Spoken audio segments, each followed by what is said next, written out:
And for more, we have a correspondent joining us from the ground itself, Shama Mishra from Mumbai, Tapas Bhattacharya from Kokrajhar, Assam, Akshay Dongre from Rajgarh in MP. Well, my first question to you, Shama.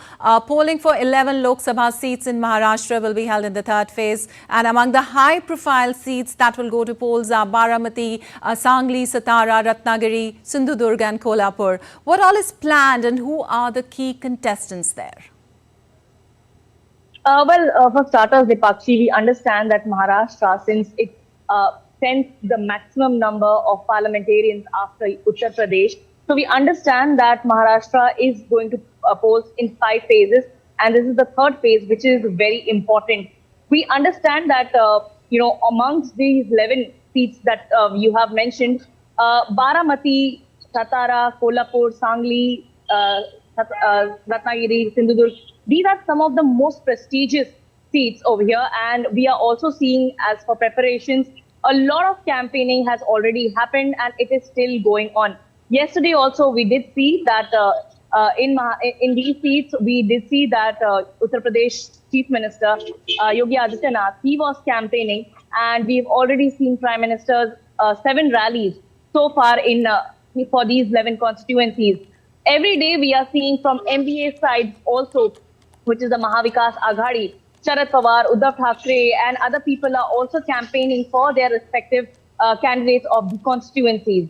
Baramati, as you've already mentioned, is a high-profile seat and is also called as the hot seat. So we understand over here it has always been, the bastion of Supriya Sule, who is the daughter of NCP Supremo Sharad Pawar, and she has been winning here 3 terms.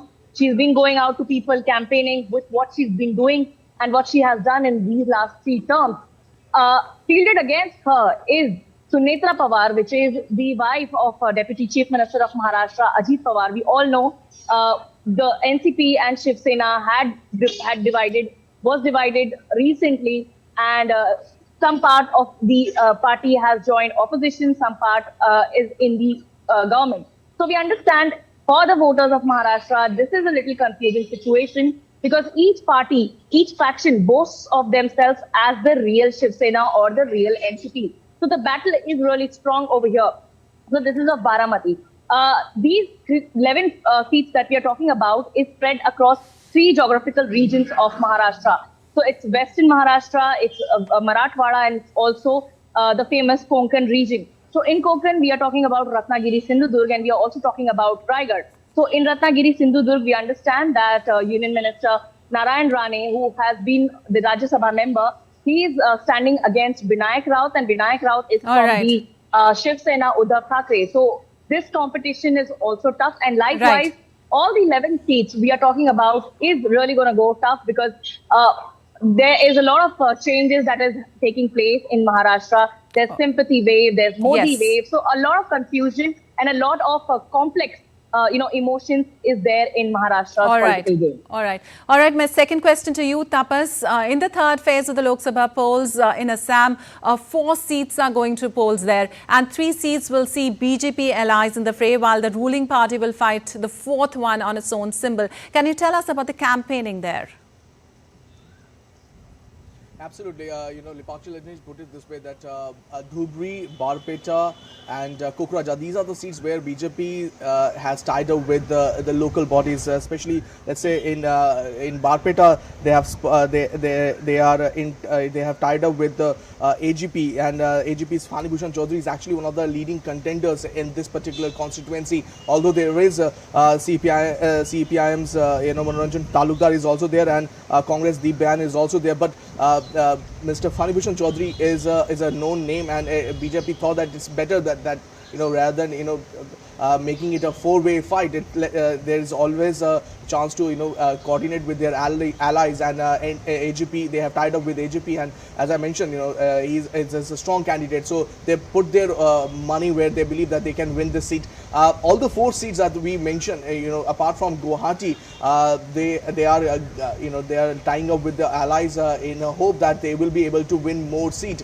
We spoke to CM Himanta Biswa and he said that they're looking at 12 to 13 seats, winning at least 11 to 12 seats, can also go up to 13. So the idea is to garner as many votes as possible out of the 14 constituencies.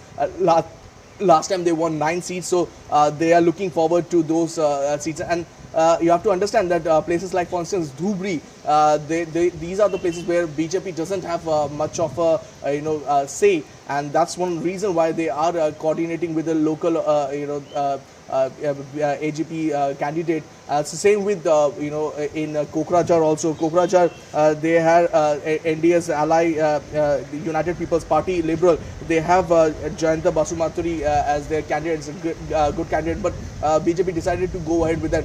But as I mentioned, these are very crucial states where BJP doesn't have much of a workforce, doesn't have much of a say. So it is imperative for them to have ally at their disposal. Congress, on the other hand, these are seats where Congress traditionally have a strong base, strong candidates also. So they are banking upon their background in these particular parliamentary constituencies.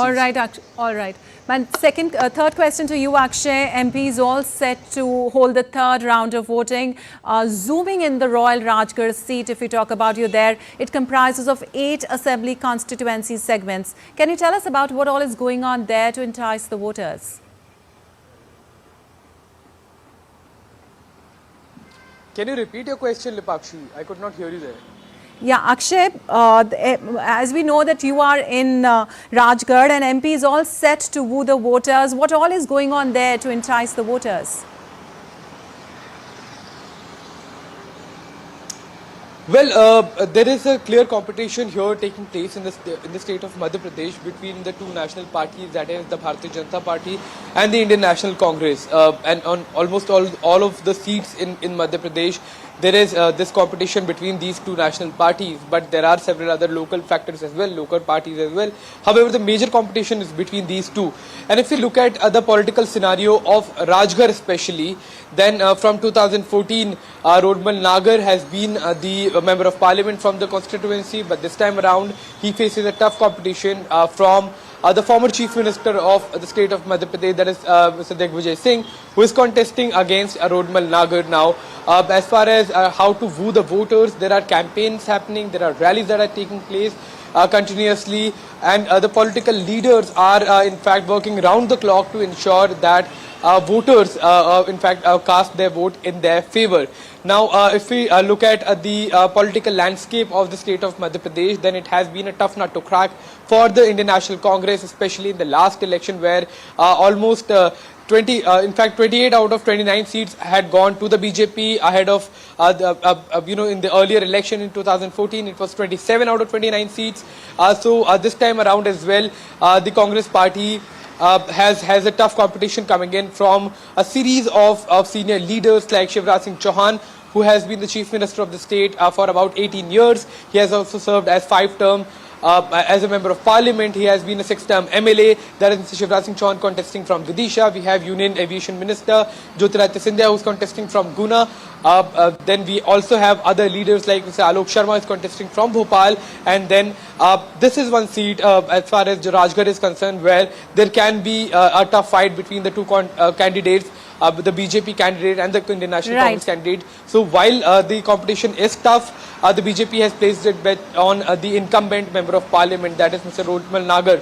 And that is why it remains to be seen that what is going to be the outcome. But as far as the campaigning is concerned, it's taking place round the clock to ensure that while the competition is going to be tough, it goes into their favor. So respective parties are trying for that same goal. But it remains to be seen that what is going to be the mood of the people from the state. Right. Thank you so much for that information, Tapas, Sharma and Akshay.